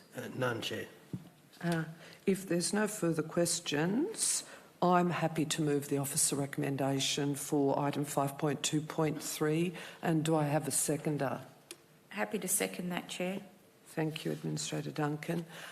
Just in speaking to why I've been prepared to move the officer recommendation, I just wanted to say at the outset that I can acknowledge that for some residents, leaf, gum nut and twig drop can be quite frustrating. It's really critical, however, that the broader issues raised in this officer report and in previous reports as well are recognised in our deliberations. And what I'm referring to, and the earlier question that I raised, is the significance of canopy coverage and really the economic, environmental and health benefits of mature trees, which I think are really well outlined in this report.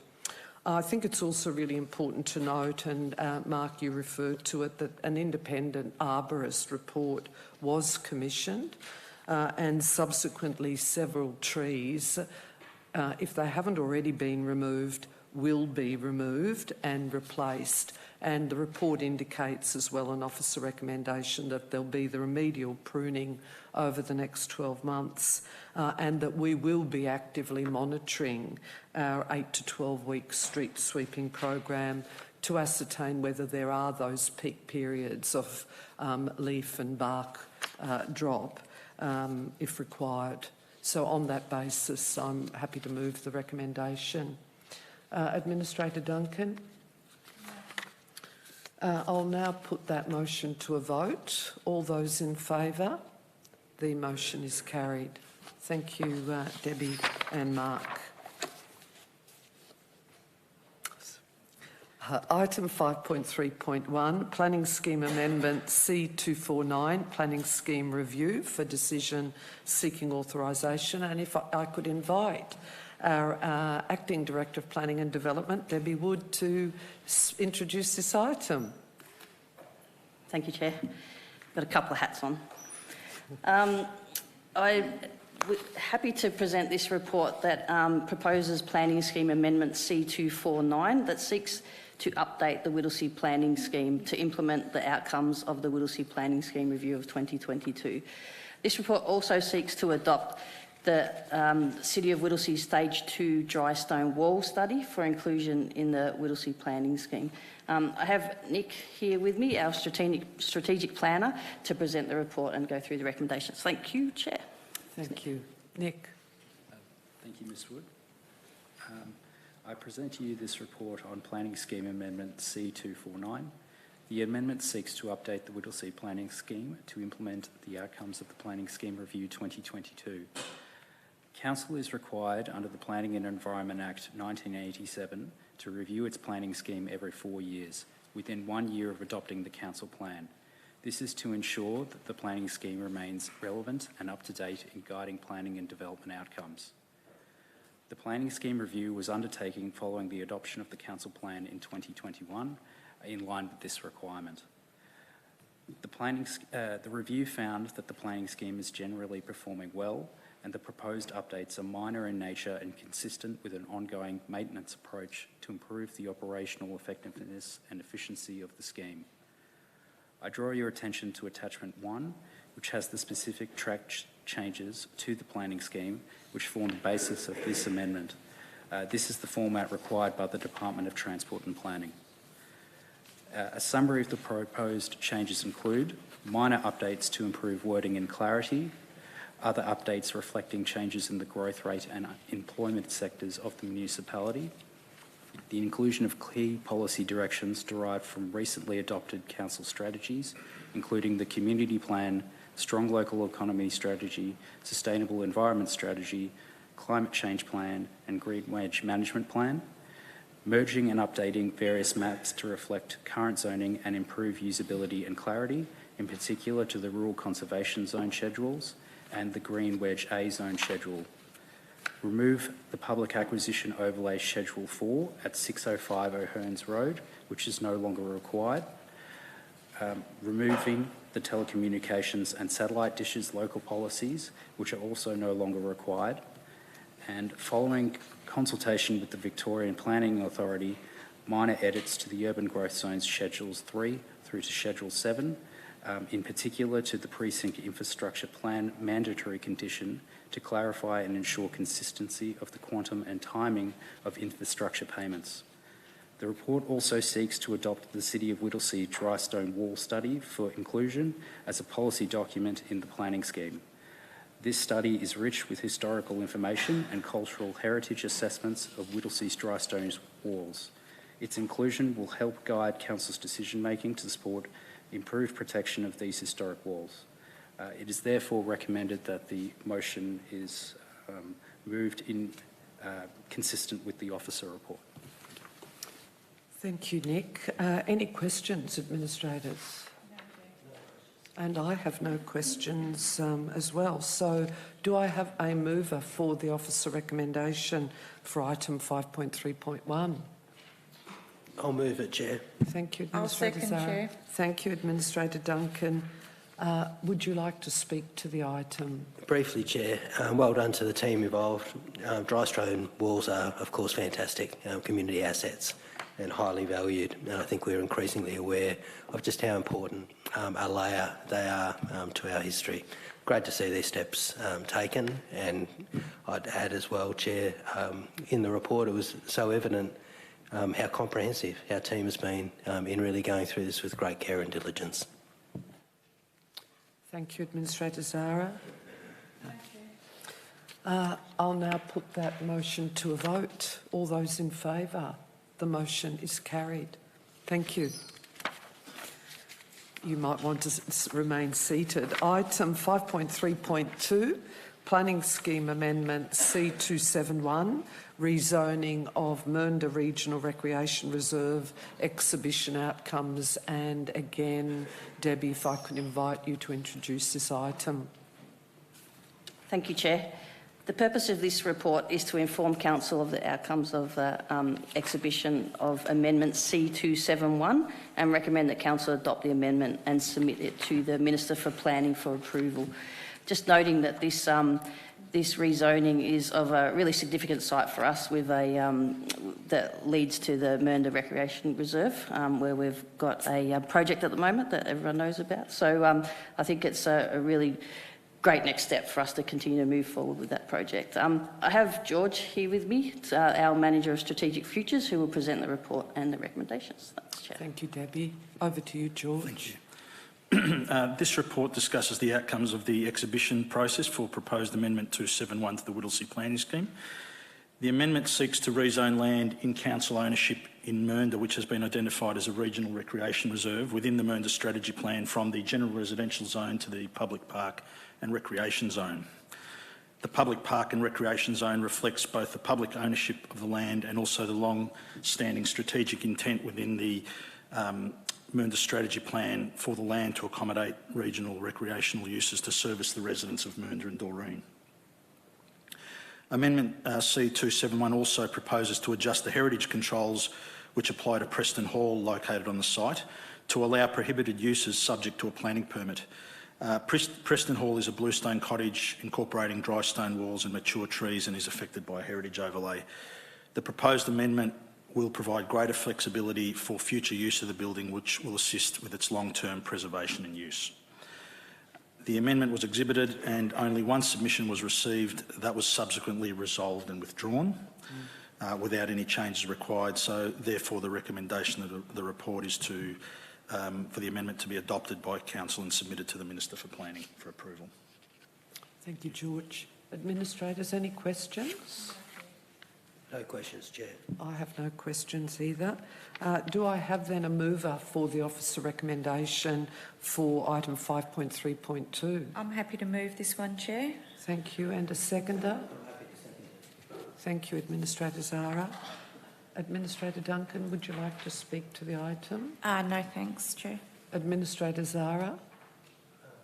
No, Chair. I'll now put the motion to a vote. All those in favour? The motion is carried. Thank you.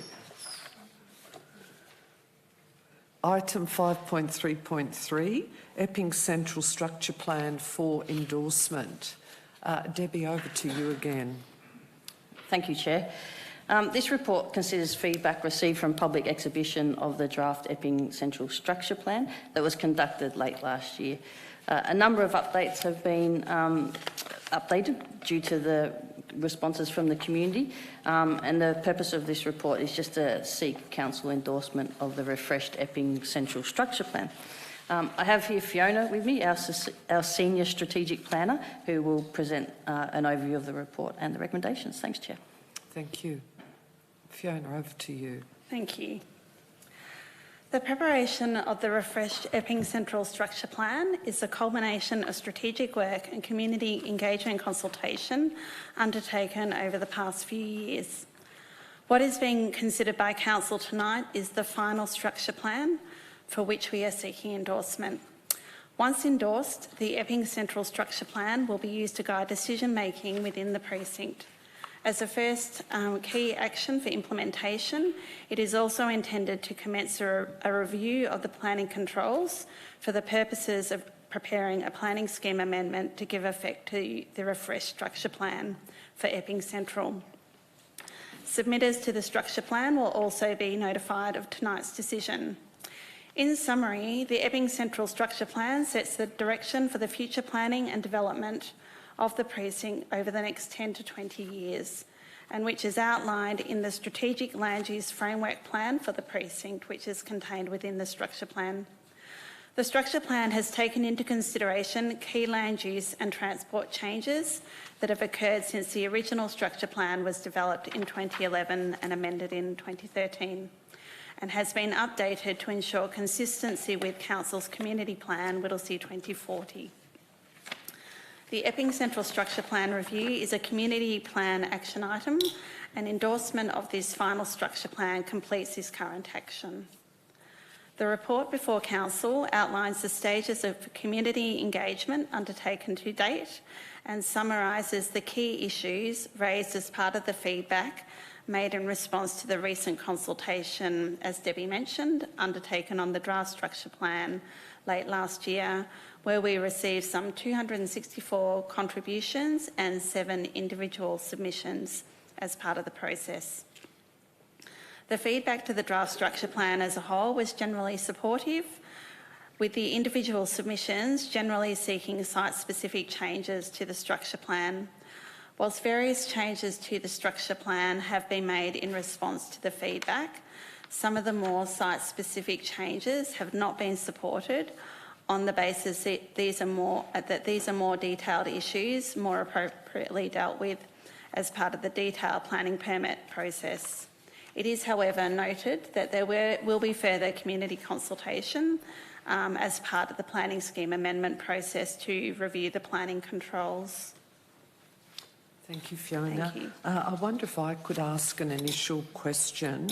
So the officer report attachment, which summarises the key issues and officer recommendations from the consultation process, refers in one part to EPA issues re environmental health, noise, air quality and land use compatibility, and the officer notation in response to that submission was that these would be addressed through review of the Activity Centre Zone Schedule 1. Could you just clarify what that actually means and what's the timeline? Yep, of course. So the EPA's submission was largely made to address matters that are specifically addressed in the Activity Centre Zone. A large part of their submission sought changes to ensure consistency with new legislation, such as changes to the Environmental Protection Act. We support the changes that they are proposing, and we'll continue to work with the EPA and also the Department of Transport and Planning to ensure that we can incorporate their changes in the planning controls. It's probably also just worth noting that the structure plan can't really deal with the detailed issues. It does deal with them at a very high level. Thank you for that clarification, Fiona. Any other questions? Do I have a mover then for the officer recommendation for item 5.3.3? So moved. And I'm happy to second the officer recommendation. Administrator Zara, would you like to speak to it? Briefly, Chair, thank you. And thank you to our team for the great work involved in bringing this together. Epping is such an important economic centre. The work that's been done here is going to guide and really, I think, shape what happens next in relation to Epping Central. And there are so many important elements here that I think in the years ahead people will look back in 5 years, 10 years, 20 years and see this as a really defining document and a very important setting of a strategic direction for Epping. The work, I think, is really fairly balanced and promotes economic activity, but also encourages sustainable living and recognises livability and the environment. I think that's an important thing as we face increasing urbanisation and we deal with some of the challenges of climate change as well. It really is excellent work, Chair, and it is something I think that we can all be rightly proud of.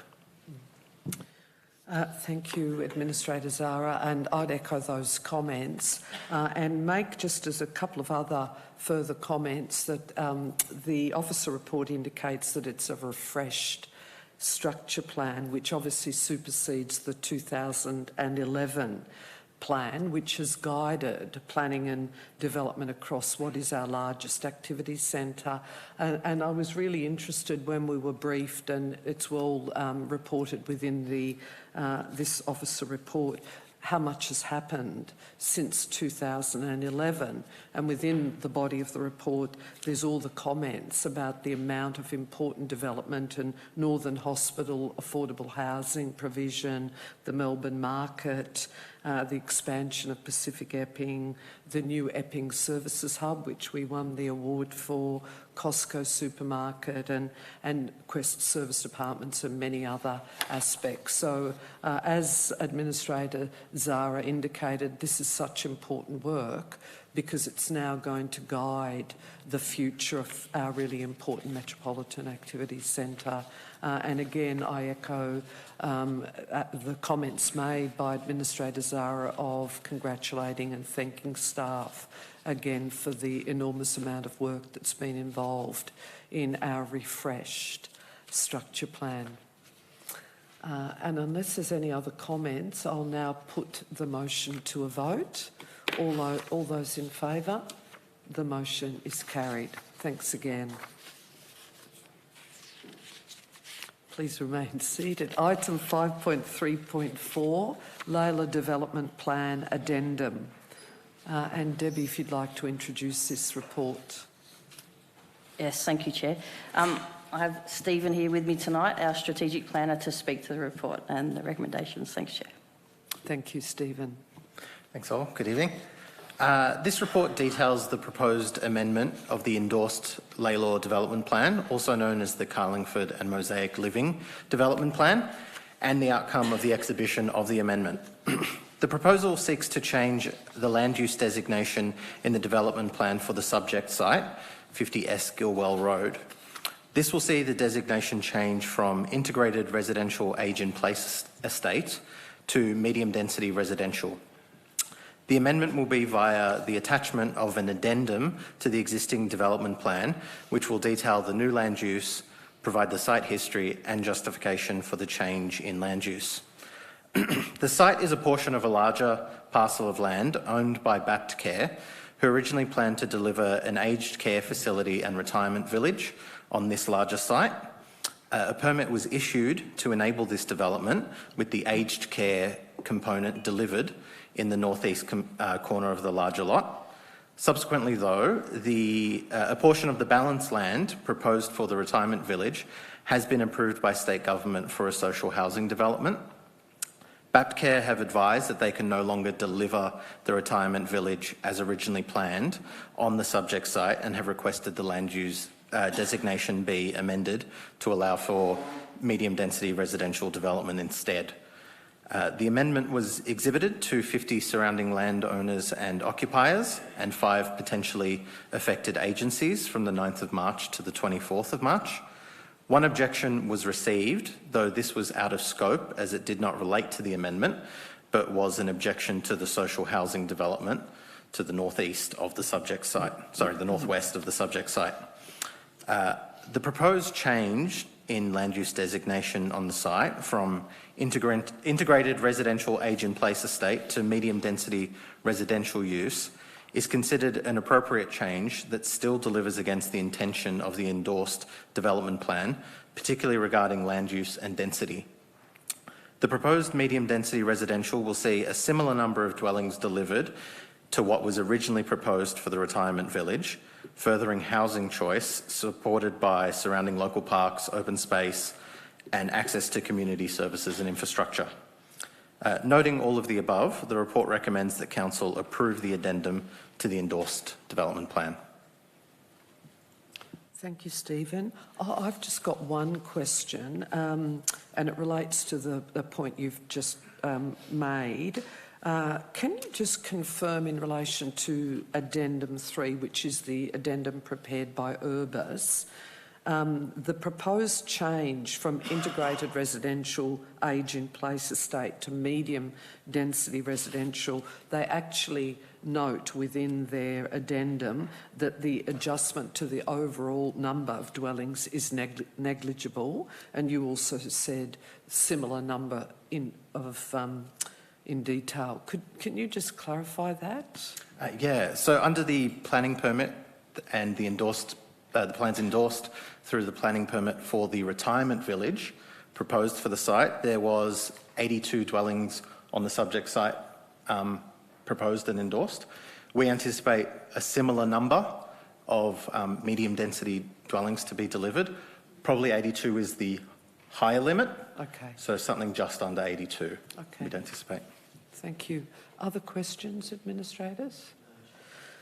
Do I then have a mover for the officer recommendation for item 5.3.4? So moved, Chair. Thank you, Administrator Zara. I'm happy to second the officer recommendation. Administrator Zara? I don't wish to make any further comment either, so I'll now put that motion to a vote. All those in favour? The motion's carried. Thank you.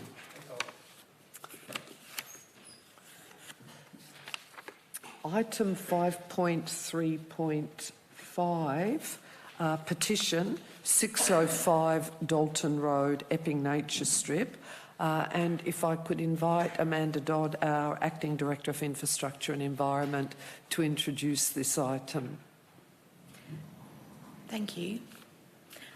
This report is in response to a petition from 15 residents to allow the nature strip mulch at 605 Dalton Road, Epping to remain, and for small endemic grasses and wildflowers to be planted. Council officers have met with the head petitioner on site to discuss the petition and the proposed amendments to his nature strip.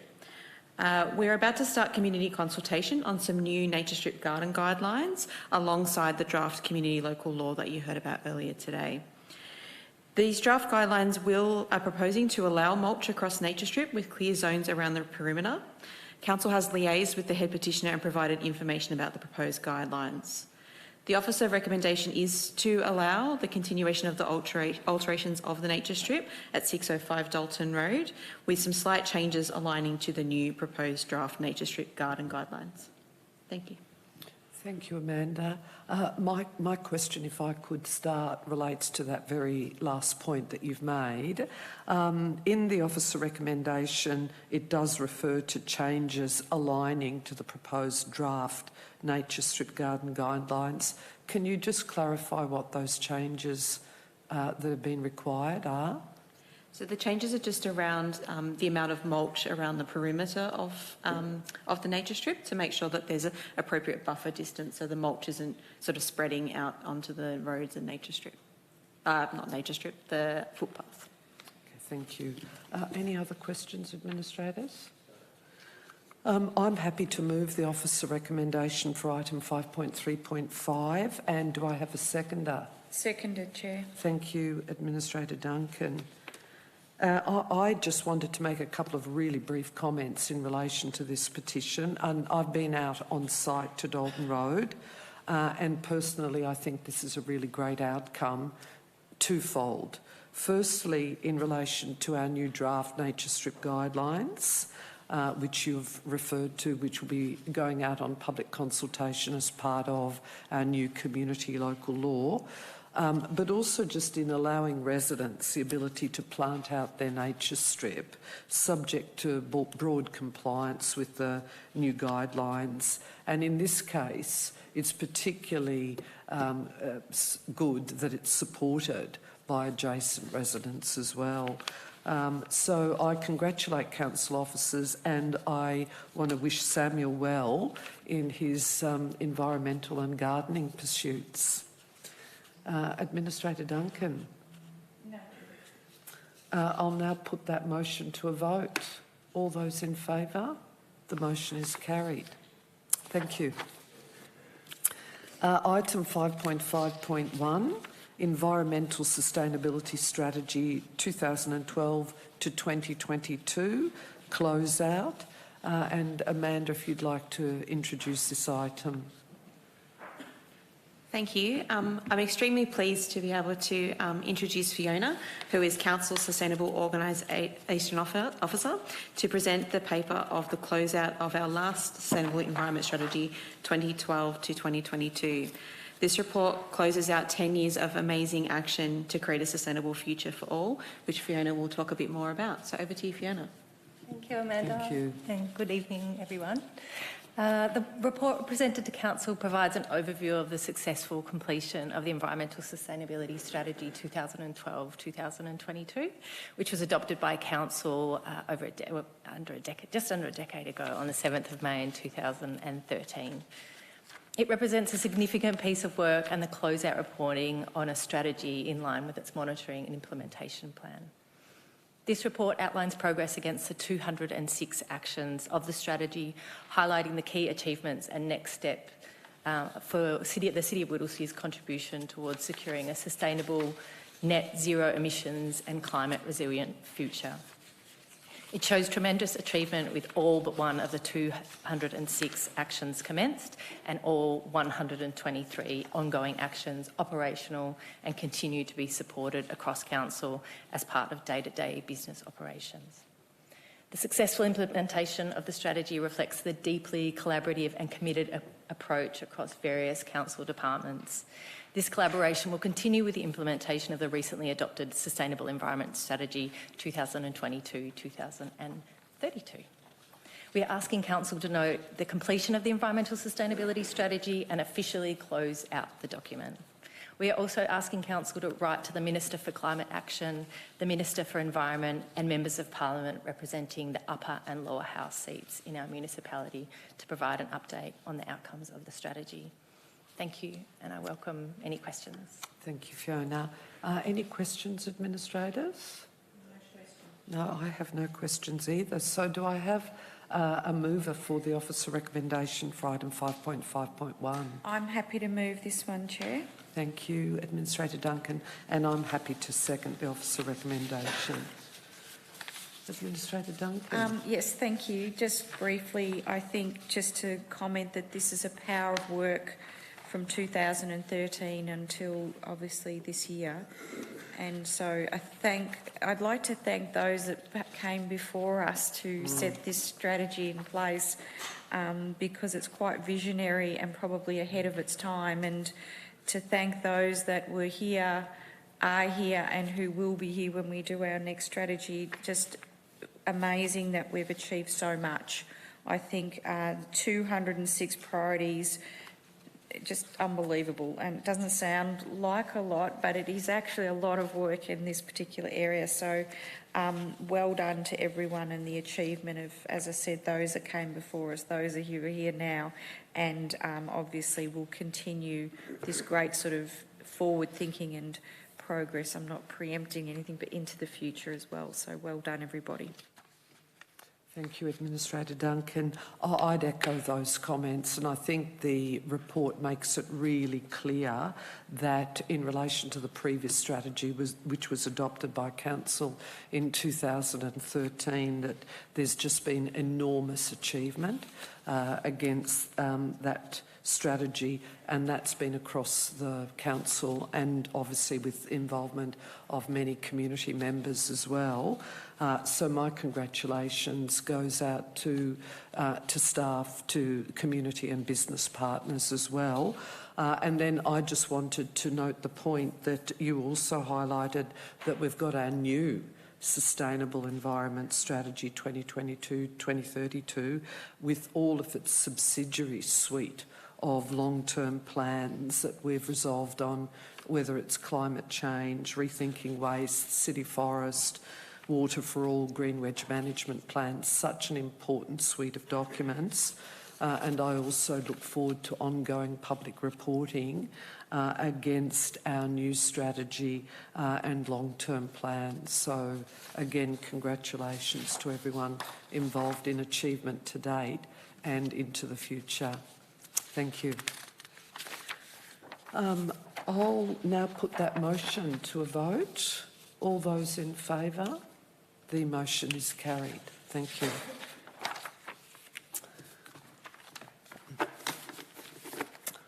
I note that there are no notices of motion this evening. Administrators, are there any items of urgent business? No, and I also have no urgent business. So if we then move to reports of council representatives and CEO update, and if I could just provide a brief report on some of my key activities over the past month.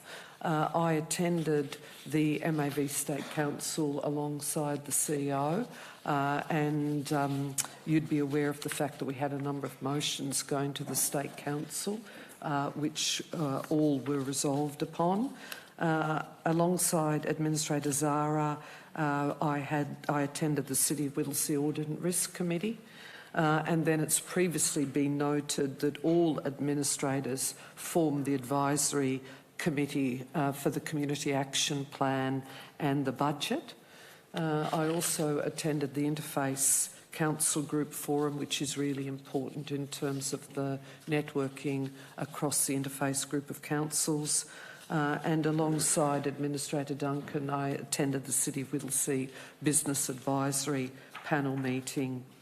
This month's been a busy one because we've had a number of key meetings, including the Yarra Plenty Regional Library Board meeting. And citizenship has been at the forefront over the past 4 weeks. We've actually had 5 citizenship ceremonies over the past month, with 700 new citizens from approximately 40 different countries receiving their status as Australian citizens. I had the City of Whittlesea Business Awards, and then finally I would just note that we had a site visit of Plenty Gorge with the Honourable John Pandasopoulos and Parks Victoria staff alongside Amanda Dodd. And then I also attended at the Yarra Plenty Regional Library Corporation the My Place finale and presentation event to Lalor North secondary students. And finally, which I noted earlier, we had the Refugee Week event, which I attended. Happy to respond to any questions, administrators, if you have any. Administrator Duncan, would you like to provide your report? Thank you, Chair. I won't repeat the things that I have attended with you, but I did attend the Municipal Association Victoria Metropolitan Northern Regional meeting, which was an online meeting. Obviously citizenship ceremonies, and I also attended the Australian Local Government Association National General Assembly in Canberra for 2 days, and that was great to be up there and hearing from other councils and their keynote speakers, but most importantly to be able to participate in the vote for the motions that we put forward, and thankfully all of those got through. So that's all I've got to report. Thanks, Chair. Thank you, Administrator Duncan. Any questions, Administrator Zara, of Administrator Duncan? No. Could I then invite you to provide an update in relation to activities? Thank you, Chair. I won't mention any of the things that we've done together. The only thing to add is my participation. I'm very happy participation it was too. On the 5th of June at the Youth Summit on Environmental Sustainability, which I mentioned a bit earlier on today, a great event, participated by some inspiring young people and organised in part by our fantastic team. Thank you, Administrator Zara. Any questions of Administrator Zara? No? I'll then ask the CEO to provide an update to both council and members of the public. Thank you, Craig. Thank you, Chair. In early June, we opened the 1 kilometre east-west link on Findon Road from Williamson's Road to Plenty Road in South Morang. The $15 million project is a major investment by Council to improve the local road network and ease congestion. In addition to the road, the project included construction of a shared walking and cycling path, a road bridge over the Mernda rail line and an underpass for the Yan Yean shared path. The road opened with temporary traffic signals in place at the intersection of Findon Road and Williamsons Road, with permanent signals expected to be installed in 2024. It's been a very complex project, and we're pleased the community are now able to utilise this road for connections to work, education, shopping and recreational facilities. With just over 1 month to go until the changes to CAT regulations in the City of Whittlesea, we're making every effort to ensure our community knows about the changes and that they have the information they need to ensure that they can contain their cats to their property.